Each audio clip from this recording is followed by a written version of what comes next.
Confusion था मैंने बाद में देखा, तो मैं डिविजिबिलिटी वाला रूल जो समझा रहा था वो भी क्लियर कर दूंगा दोबारा से। ठीक है, 2-3 लोगों ने क्लास देखी थी, उनको फिर दोबारा उन्होंने बोला कि यार डिविजिबिलिटी वाली चीज़ क्लियर नहीं हुई है, तो फिर से मैं क्लियर कर दूंगा। ओके, सो डोंट वरी, ये दोनों ही चीज़ें मैं आज क्लियर करने वाला हूँ जो आपको कल प्रॉब्लम हुई थी। ठीक है गाइस, ध्यान दीजिएगा, कोई टेंशन नहीं है, आज सारी चीज़ें हो जाएंगी क्लियर। एंड जल्दी से आ जाइए आप लोग, मैं देखता जा रहा हूँ, आप लोग कमेंट करते जाइएगा जिससे मुझे भी पता लग जाए कि आप लोग आ चुके हैं। चलिए शुरुआत कर देते हैं। कुछ चीज़ें मैं बता रहा था उसी की शुरुआत करते हैं। Okay,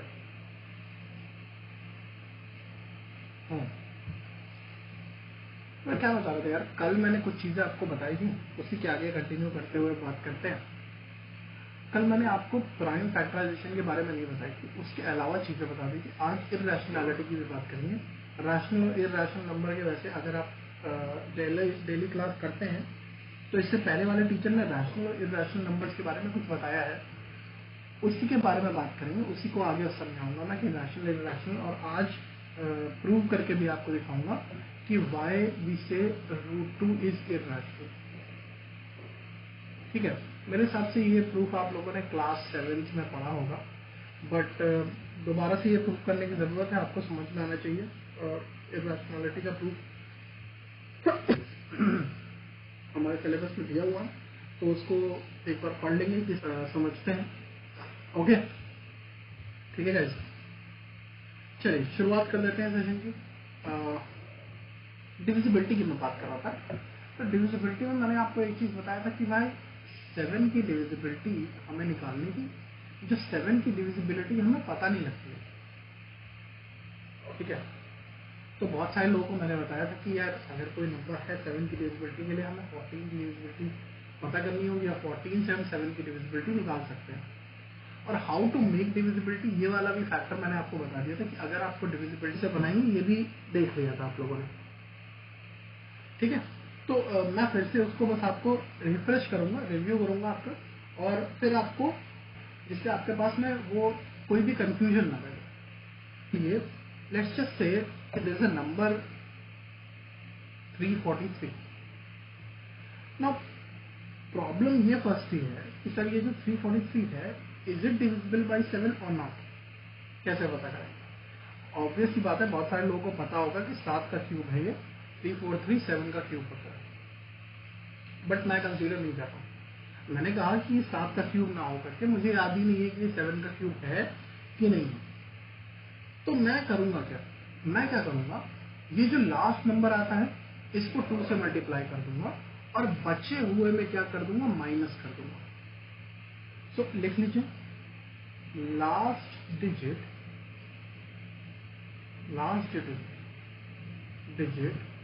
multiply by 2। ठीक है, इसको मान लेते हैं x, इसको मान लेते हैं x। Last digit multiply by 2, इसको मान लिया हमने क्या, x मान लिया। अब इसको हमने x माना है, ये x जो मेरा है बेटा, ये x क्या है, अब इसको क्या करेंगे, रिमेनिंग डिजिट्स में सब्ट्रैक्ट कर देंगे। रिमेनिंग नंबर माइनस x, और ये हमें क्या दे देगा, रिजल्ट दे देगा। ऐसे लिख लीजिए आप लोग, जैसे आप लोगों को इजी हो जाए। ठीक है, तो हम बात कर रहे थे 343 की, तो what will you do, 34 minus 6, this is 20। Clear है भाई, समझ में आ गया सबको? क्लियर है? 34 3 को 2 से मल्टीप्लाई किया और 30 किया, 6 माइनस कर दिया, तो मेरे पास में ये वैल्यू कितनी आ गई, 28 आ गई। और ऑब्वियस सी बात है, हमें पता है कि 28 क्या होता है, 7 से डिवाइड होता है। ठीक है, अब मैंने बोला था कि मैं आपको डिविजिबिलिटी का रूल भी बता दूंगा कि डिविजिबिलिटी का रूल क्या है, कैसे डिविजिबिलिटी पता करते हैं, तो ये वाली चीज़ भी समझते हैं। ठीक है, पहले डिविजिबिलिटी के बारे में समझते हैं और इसको पढ़ेंगे डिविजिबिलिटी के बारे में। तो इससे से कि कुछ चीज़ें मैं आपसे पूछता भी जाता हूँ, कुछ चीज़ें आपको बताता भी जाता हूँ। जैसे मान लीजिए कि मेरे पास एक नंबर दिया हुआ है 1 2 3 4 5। अब ये कौन से नंबर से डिविजिबल है? How will I know? कौन से नंबर से डिविजिबल है? How will I know? कैसे पता लगेगा मुझे? क्या तरीका है ये पता करने का कि ये कौन से नंबर से डिविजिबल होगा? बताइए।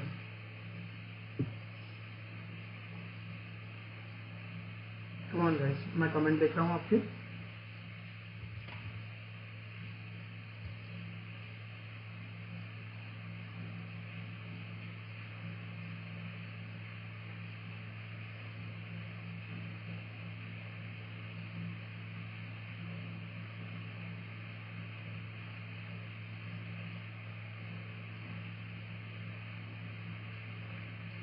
देखिए, किसी के बारे में नहीं है तो ये चीज पता करने से कि मेरे पास कोई भी रैंडम नंबर आ गया, उसकी डिविजिबिलिटी चेक करने के लिए मुझे एटलीस्ट डिविजिबिलिटी पता तो होनी चाहिए। तभी तो मैं बोल सकता हूँ ना कि वो डिविजिबल है भी कि नहीं है। ठीक है, पॉइंट समझ में आ रहा है ना जो मैं समझाने की कोशिश कर रहा हूँ? मान लो कि मुझे ए बी सी कोई भी नंबर दुनिया में दे दिया, अब वो ए बी सी जो नंबर है वो नंबर मेरा एक्चुअली में डिविजिबल हो रहा है, किसी से नहीं हो रहा है, और वो किस नंबर से डिविजिबल हो रहा है ये पता कैसे लगेगा? इसके लिए मुझे हर एक नंबर की डिविजिबिलिटी पता होनी चाहिए। ठीक है ना? और भाई जो नंबर्स कंबाइंड डिविजिबिलिटी वाले हैं वो तो बात ठीक है, लेकिन जो नंबर्स कंबाइंड डिविजिबिलिटी वाले नहीं हैं उनके बारे में कैसे पता लगेगा? और पहले डिविजिबिलिटी तो समझे सबकी कितनी कितनी है, क्या क्या है। तो हमने सबसे पहले बात करी 2 की divisibility. The number is divisible by 2। अगर कोई नंबर डिविजिबल बाई होता है, अगर लास्ट में 0 आ जाए, 2 आ जाए, 4 आ जाए, 6 आ जाए, 8 आ जाए, यानी ये क्या हो जाए भैया? इवन नंबर है। Okay, clear?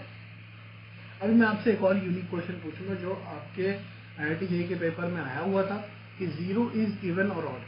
ठीक है, 2007 की बात है, 2007 में पूछा गया था, तब से सभी लोगों को पता है, but it's a very unique question. अच्छा क्वेश्चन है।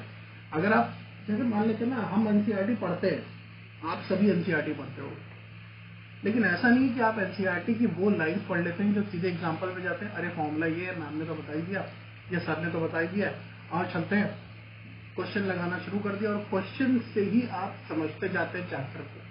तो हमारा अप्रोच ये होता है कि हम क्वेश्चन से ही चैप्टर को समझ रहे हैं और फिर उसके बाद उसी से प्रोसीड करते हैं।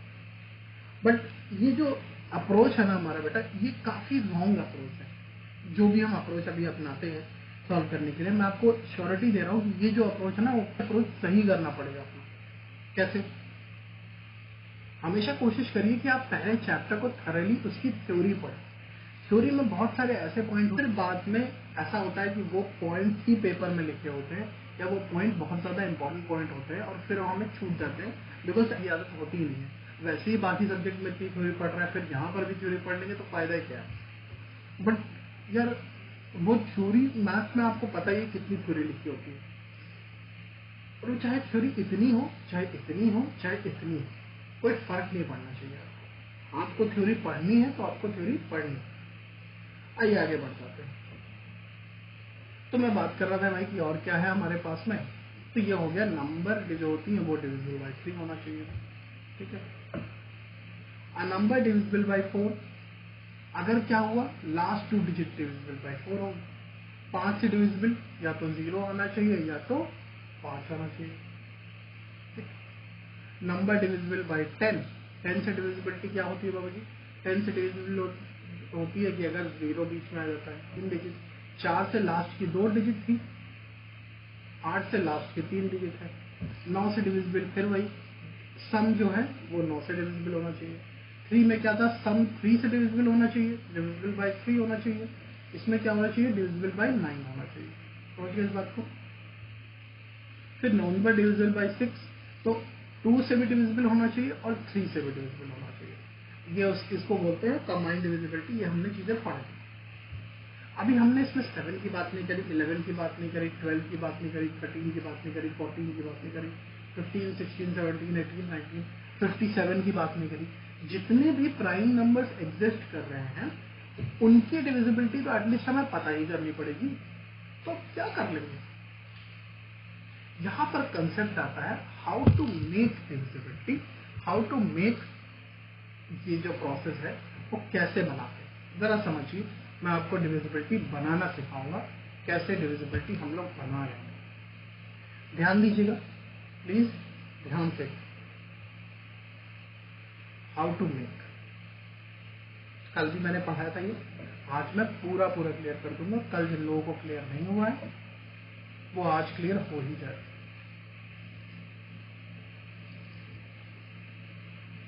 हाउ टू मेक डिविजिबिलिटी में क्या है, लेट्स जस्ट से I have taken 17 in my account. Now if I have taken 17 कोई भी नंबर है, इसको मैं क्या लिख सकता हूं, 2 into 7 which is 14, और बचा हुआ मेरे पास में क्या आ जाएगा, 2x plus y के फॉर्म में। मैं बोल रहा था कि अगर मैं कोई भी नंबर लिखूंगा तो किसी भी नंबर को मैं किस हिसाब से लिख सकता हूं, 2x plus y के फॉर्म में लिख सकता हूं।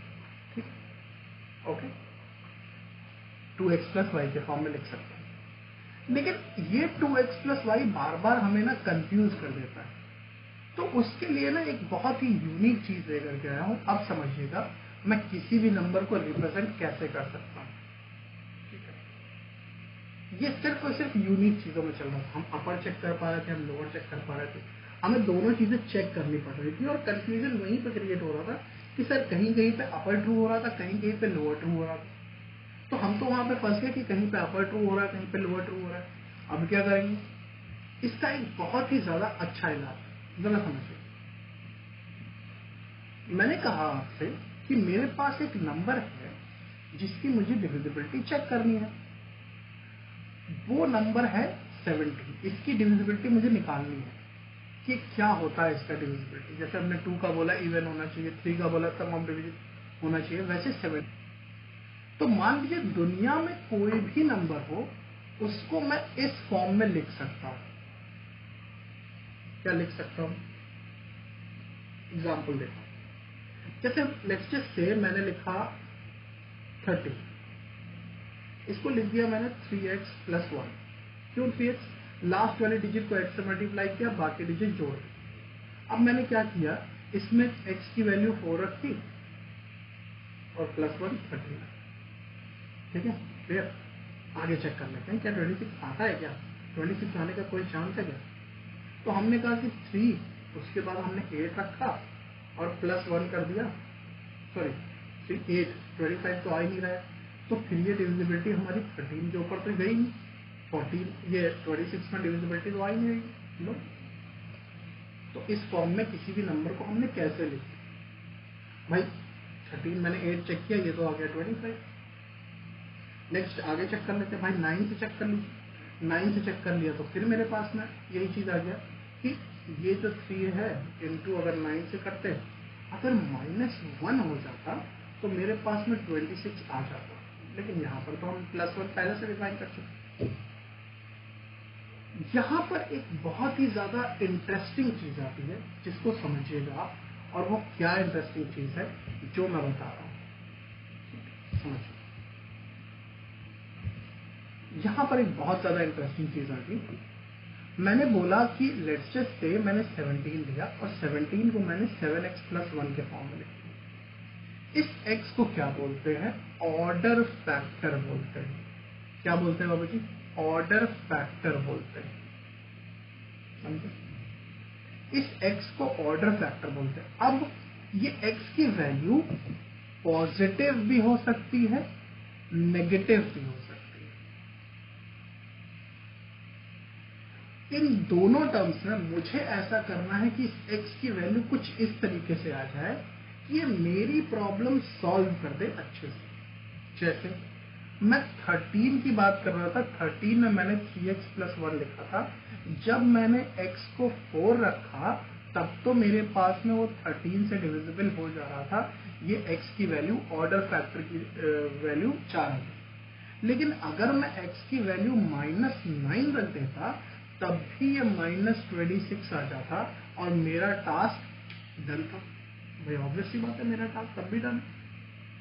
यानी इस x की वैल्यू में पॉजिटिव या नेगेटिव कुछ भी रख सकता हूं डिपेंडिंग अपॉन मुझे सूटेबल क्या पड़े। x को 4 रखा तब तो मेरे पास में वो 13 से डिविजिबल हो जा रहा था। ये x की वैल्यू ऑर्डर फैक्टर की वैल्यू 4 है। लेकिन अगर मैं x की वैल्यू -9 रख देता तब भी ये -26 आ जाता और मेरा टास्क डन था भाई, ऑब्वियसली बात है मेरा टास्क तब भी डन। यानी इस x की वैल्यू में पॉजिटिव या नेगेटिव कुछ भी रख सकता हूं डिपेंडिंग अपॉन मुझे सूटेबल क्या पड़े। अब इसकी एक एग्जांपल समझते हैं। मैंने कहा मैंने ये ले लिया कि x की वैल्यू अगर 4 है तो मैं डिविजिबिलिटी अब बना सकता हूं। अब डिविजिबिलिटी बनाएंगे कैसे? मैंने कहा कि मेरे पास लिखा हुआ है लेट्स जस्ट से 169। अब मैंने कहा कि लास्ट डिजिट जो है उसको 4 से मल्टीप्लाई करो और बाकी डिजिट में जोड़ देते हैं। तो मैंने कौन सा 36 जोड़ दिया, आ गया 52। भाई 52 तो मेरा 13 से डिवाइड होता है। मान लो आपको ये भी नहीं पता 5 + 8 ये देखो 30, मतलब आपने बैठे बैठे यू बना ली। भाई फंडा समझ में आ गया, क्लियर है? यानी मैं x की, मुझे चाहिए उस x की वैल्यू, ना कि 13 से मतलब है मुझे, ना कि 17 से मतलब। मैंने एक बार फिगर आउट कर लिया कि लीस्ट पॉसिबल वैल्यू पॉजिटिव में या नेगेटिव में x की क्या होगी जिससे मैं उसकी अवेलेबिलिटी दिखा सकता हूँ। I'll tell you one another number, just a second। हाँ यस 2197 ले लेते हैं। इसके लिए मुझे बच्चे ने पूछा था कल, यही क्वेश्चन पूछा था कि सर 2197 के लिए क्या बोलेंगे। तो 2197 के लिए मैंने बोल दिया ना, ये 2197 दिया हुआ। अभी मैंने 13 की डिविजिबिलिटी के लिए क्या बोला बाबू जी कि लास्ट डिजिट को 4 से मल्टीप्लाई कर देना है और जोड़ देना है। तो यहां पर मैंने 28 जोड़ दिया, ये हो गया 17, ये हो गया 4 और ये हो गया 2। फिर मैंने क्या कर दिया, 4 से मल्टीप्लाई किया, 28 जोड़ दिया। भाई 7 फिर से आ गया था ना, याद है ना, 7 फिर से आ गया। तो अब मैंने जैसे ही जोड़ा ये देखो 52 पहुंच गया। तो तुम्हें फंडा मेरे हिसाब से अच्छे से क्लियर हो गया है कि हम करेंगे क्या। हम ये करेंगे कि आखिरी डिजिट को मैं क्या करूंगा, 4 से मल्टीप्लाई कर दूंगा और बची हुई डिजिट में अगर उसको ऐड कर दूं और वो नंबर जो आता है वो मेरा 13 से डिवाइड हो रहा है, ये मेरी डिविजिबिलिटी बन गई। 17 की हम बात तब से कर रहे थे, 17 की डिविजिबिलिटी देख लेते हैं एक बार, ठीक है। 17 की डिविजिबिलिटी हम बार बार बात कर रहे थे कि 17 की डिविजिबिलिटी देख लेते हैं। तो हमने कहा कि 17 की डिविजिबिलिटी के लिए हमने लिख दिया 7x + 1।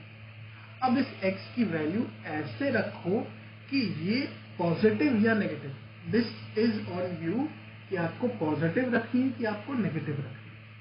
अच्छा, अगर मैं इस x की वैल्यू -5 रख दूं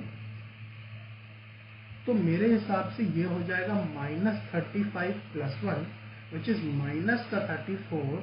एंड 34 की डिविजिबिलिटी तो है ही, चाहे माइनस हो चाहे प्लस हो।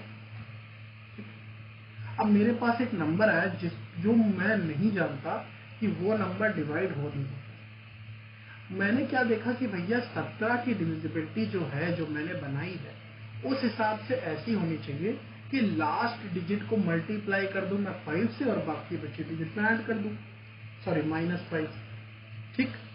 या फिर लास्ट की डिजिट जो मेरे पास में आए उसको मैं क्या कर दूं, सब्ट्रैक्ट कर दूं।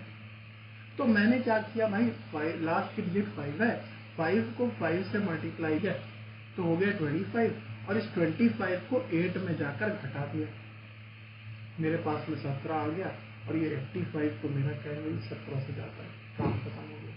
कोई भी डिविजिबिलिटी मैंने ऐसे बना ली, क्यों कर। एक और लेता हूँ, ये चीज है अंटिल अनलेस आप ये चीज, ठीक है ना। आई एम टॉकिंग अबाउट 57, इसकी डिविजिबिलिटी बनानी है मुझे। This is a difficult number जो कि बहुत ज़्यादा मुश्किल होगी इसकी डिविजिबिलिटी बनानी, लेकिन फंडा मेरा वही रहने वाला है, 7x + 5 रखूंगा। मुझे कुछ x की वैल्यू ऐसे रखनी है कि मेरा 57 आ जाए, या तो प्लस करके आ जाए या तो माइनस करके। ठीक है भाई, और 57 लाना है। 6 होता है भाई, 57 था हमारे पास, 56 होता है। अब x की वैल्यू मुझे कुछ ऐसी सोचनी पड़ेगी कि मेरा आंसर ये ना, ये इसके पास में, आस पास में आ जाए। ठीक है, ओके। तो अब मैंने कहा कि भाई 7 7 का 49 प्लस 5 करेंगे भाई 49, 54 हो गया। 57 तो आई नहीं, फर्स्ट है सर, और दिक्कत है। तो 57 तो सर नहीं बन रहा है हमारे पास।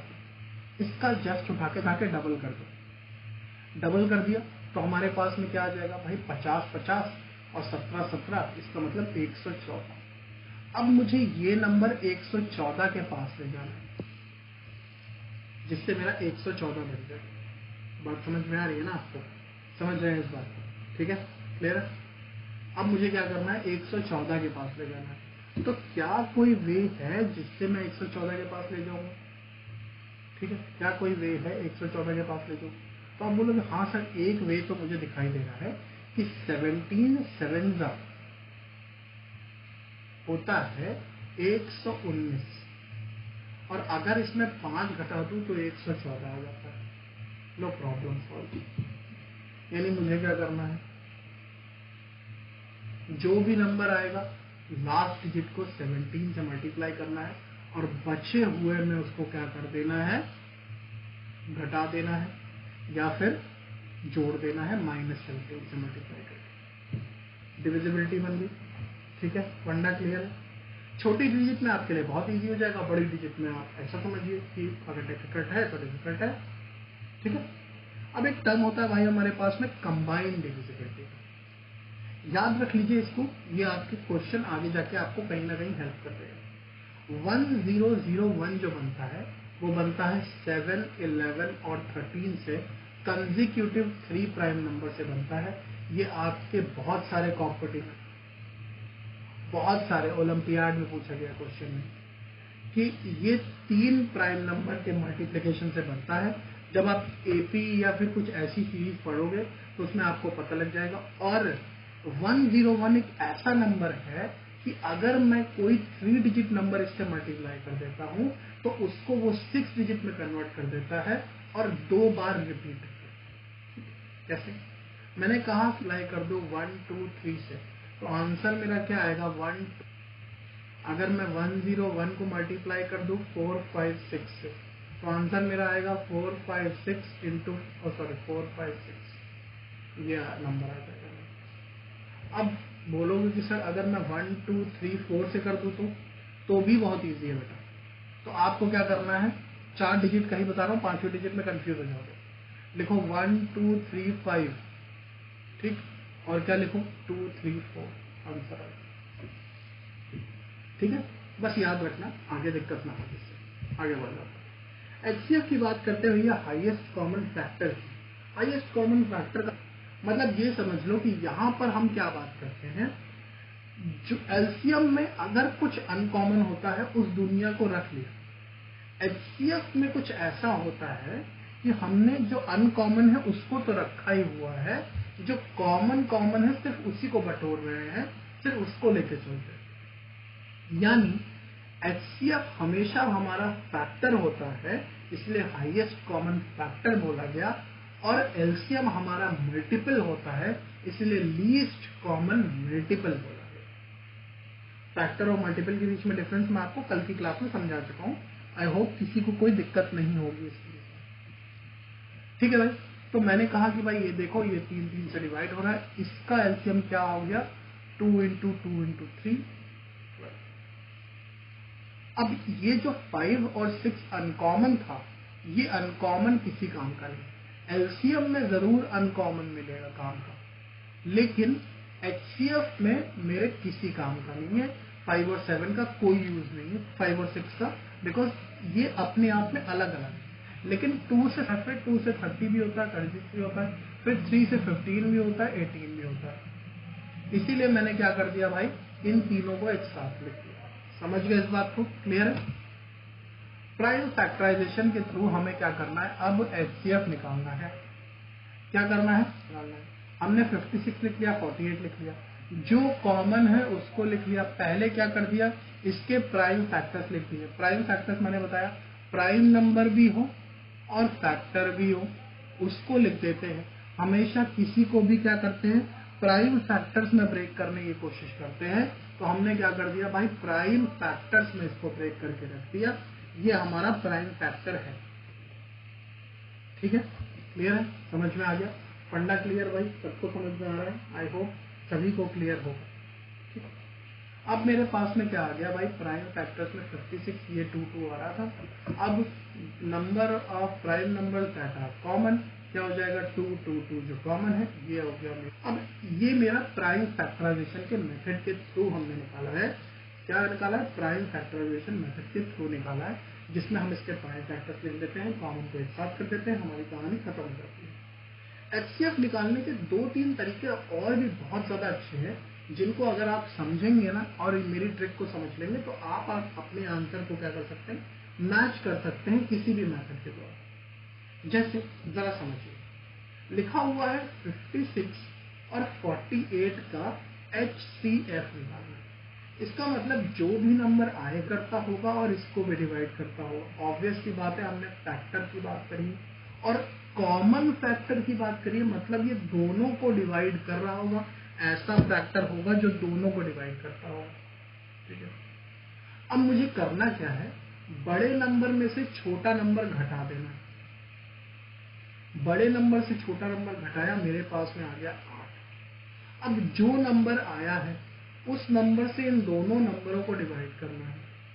अगर ये दोनों डिवाइड हो रहे हैं तो वही HCF है, और अगर नहीं डिवाइड होते तो इसको छोटे छोटे स्लॉट्स में तोड़ लो और फिर सॉल्व करके देखो। कोई भी रैंडम एग्जांपल उठाते हैं।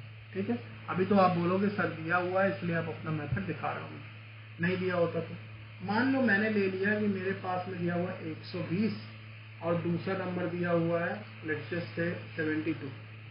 ठीक, हमें पता है कॉमन क्या आने वाला है, ये वाली चीज। ठीक है, तो अब मैंने किया क्या, मैंने क्या किया, हटा दिया। तो ये 28 तो था ही, प्लस 20 और कितना हो गया 48 में। अब मैंने 48 की तरफ जैसे ही देखा, वो बोलेगा यार 120 को तो डिवाइड नहीं करेगा, तो मैंने इसको फर्दर ब्रेक कर दिया। किसमें ब्रेक कर दिया बेटा, इसको फर्दर आप लोग बोलोगे सर में ब्रेक करता ना, तो कैसे ब्रेक करता है इसको फर्दर ब्रेक करता है 6 और 8 में। तो मैं बोलूंगा ठीक है बेटा 6 और 8 में डिवाइड कर लो, मुझे कोई दिक्कत नहीं। लेकिन मुझे क्या करना है, हाईएस्ट कॉमन फैक्टर देखना है, हाईएस्ट कॉमन फैक्टर देखना है। तो 6 के साथ में मैंने ये चीज देखी कि इसको भी डिवाइड करता है और इसको भी डिवाइड करता है। फिर मैंने 8 के साथ में ये चीज देखी कि इसको भी डिवाइड कर रहा है और इसको भी डिवाइड कर रहा है। ठीक है भाई, 8 के साथ में अगर मैं देखूंगा तो 8 120 को भी कर रहा है, इसको भी कर रहा है। तो मुझे फैक्टर की बात करनी है, मैं फैक्टर के हाईएस्ट कॉमन फैक्टर के बारे में बात कर रहा हूँ। तो 6 भी डिवाइड करता है, 8 भी डिवाइड करता है, तो क्यों ना इन दोनों का कोई कॉम्बिनेशन देखा जाए। तो मेरे पास में एक नंबर आया 24, 8 3 24। ठीक है, क्योंकि 48 ऑब्वियस की बात है डिवाइड नहीं कर रहा था, तो उसका मैंने जस्ट स्लैश कर दिया, आधा कर दिया। अब मैंने कहा 24 से, तो 24 पंजे 120 और 24 तिया 72, यानी 24 5 120 and 24 3 72। That means my HCF is 24। Solve करके देखेंगे, हाँ देखते हैं, नहीं मानो तो मेरी बात। 120 72 और 2 से जाएगा 60 36, 2 से जाएगा 30 18, 2 से जाएगा 15 9, 3 से जाएगा 5 और 3। ठीक है, 6 4 24। बात क्लियर हो गई, समझ में आ गया फंडा, क्लियर है? आगे बढ़ते हैं, सबको क्लियर है ना भाई? इरैशनैलिटी प्रूव कर रहे थे भैया कि इरैशनैलिटी कैसे प्रूव होगी। रैशनल इरैशनल के बीच में आपको डिफरेंस सर ने बताया था पिछले वाली क्लास में। ठीक है, और कैसे हम प्रूव करते हैं भाई, √2 हमारा इरैशनल, उसकी इरैशनैलिटी भी मैं प्रूव करता हूँ। ठीक है, ये आ गया, the repeating decimal may not appear to repeat on the calculator but the calculator show a finite number of digit. ये कॉशन करके क्यों लिखा है भाई मैंने, कि आपको हो सकता हो ये जो रिपीटिंग नंबर है वो आपको क्या लगे, डेसिमल, रिपीटिंग डेसिमल नंबर जो है हमारे पास वो आपको कैलकुलेटर पे फाइनाइट दिखे, लेकिन √2 जो हमारा है वो इनफाइनाइटली चलता जाता है, रुकता नहीं है। ठीक है, ओके। रियल नंबर्स और इरेशनल, रैशनल इरेशनल नंबर की बात कर ली, तो भाई रैशनल नंबर के अंदर हम बात करेंगे तो इंटीजर भी आ गया, होल नंबर भी आ गया, नेचुरल नंबर भी आ गया। लेकिन इरेशनल नंबर अपने आप में अलग प्रजाति है, जिसकी अलग प्रजातियों की हम बात कर रहे हैं। ठीक है, अब यहाँ पर मैंने आपको दिखाया कि भाई कैसे हम क्या करते हैं, रिपीटिंग नॉन रिपीटिंग है हमारे पास में, किस तरीके से हमारे पास ये नंबर लिखे हुए हैं और उसको किस तरीके से लिखा हुआ है जिससे हमारे पास में नंबर आ गए। तो recall that the rational number can be written in quotient और either in terminating repeating decimal. समझ में आया? कंफ्यूज बिल्कुल मत होइएगा। बहुत सारे लोग टर्मिनेटिंग और रिपीटिंग डेसिमल को क्या बोल देते हैं भाई, इरैशनल बोल देते हैं, विच इज वेरी रॉन्ग। ठीक है, ये मेरा रैशनल फॉर्म है, ये मेरी रैशनल फॉर्म है, ये मेरी रैशनल फॉर्म है, क्योंकि खत्म हो गया, टर्मिनेट हो गया, रिपीटिंग है। ठीक है, क्लियर है बाबू जी, समझ में आया? ओके, आगे चलते हैं। रैशनल इरैशनल मैंने आपको समझा दिया, π√2 इरैशनल क्यों होता है, वाई √2 इज इरैशनल, ये समझाना बहुत ज्यादा जरूरी है। इसको मैं समझूंगा जब मैं आपको बताऊंगा ये चीज कि रैशनल और इरैशनल कौन सा है कि मैं लेकर के आया। पहले यहाँ पर आपको ये समझा देता हूँ कि क्यों इरैशनल हो रहा है मेरे पास में, जरा समझते हैं। पूरी तरह आपको प्रूव कर देता हूँ वाई √2 इज इरैशनल। ठीक है, तो √2 के लिए मैंने क्या बोल दिया कि √2 इरैशनल आप कह रहे हो, मैंने मान लिया रैशनल, कोई भी रैशनल है तो a/b के फॉर्म में होगा, तो मैंने इसको ऐसे लिख दिया कि 2 इंटू a का स्क्वायर, √2 हटाया, दोनों तरफ स्क्वायर लगा दिया, √2 हट गया। अब मैं इसको क्या लिख सकता हूँ भैया, 2b का square is equal to a square. ठीक है, क्लियर, फंडा समझ में आ रहा है? अब जरा समझिएगा, अगर मैं a के बारे में कुछ कहानी बोलता हूं तो a की कहानी जरा सुनिएगा कि a जब किसी नंबर को 2 से मल्टीप्लाई करते हैं तब a का स्क्वायर आता है। इसका मतलब क्या हो गया कि a हमारा एक इवन नंबर है, सही होने पे ही आ रहा है ना, a मेरा इवन नंबर है। आप बोलोगे जी हाँ, a मेरा इवन नंबर है, 2 से मल्टीप्लाई होने पे ही आ रहा है, तो मैं इसको क्या बोल सकता हूँ, मैं बोल सकता हूँ कि 2 से डिवाइड हो जाएगा मेरा a, हो जाएगा। अब मैं a को क्या 2k लिख सकता हूं, बोलो ये बात ठीक है? ठीक है, तो फिर इवन नंबर है भाई, 2 का मल्टीपल ही होगा। अब मैंने क्या किया, इस इक्वेशन में दोबारा सेम वैल्यू रख दी, यानी 2 is equal to 4k² upon b²। मैंने इसको ऐसे लिख दिया, समझिएगा जरा, मैंने इसको ऐसे लिख दिया, b²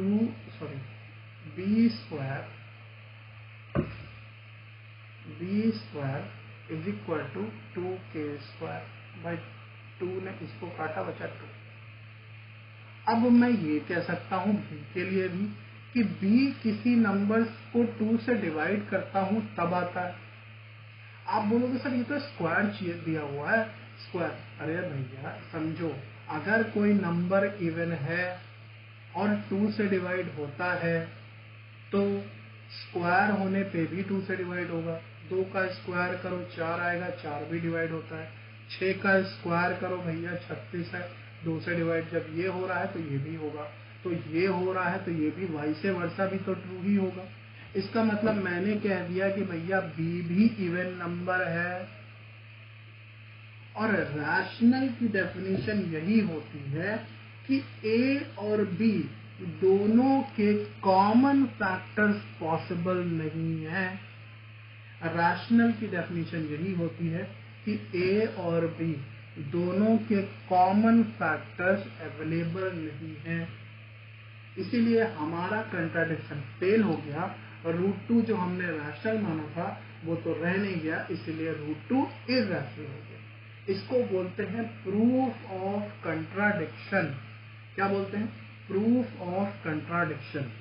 समझ में आ गया बात? ठीक, क्लियर।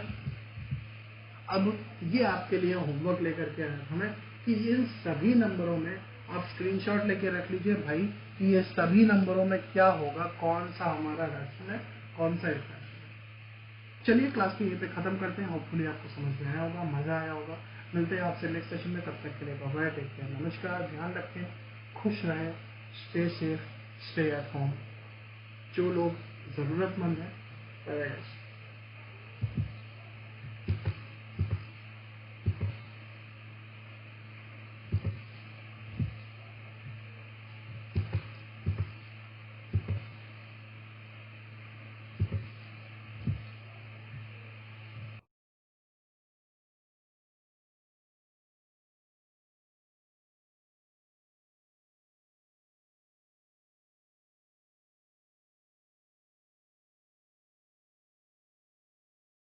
मजा आया होगा। मिलते हैं आपसे नेक्स्ट सेशन में, तब तक के लिए बाय बाय, टेक केयर, नमस्कार, ध्यान रखें, खुश रहें, stay safe, stay at home. जो लोग जरूरतमंद हैं,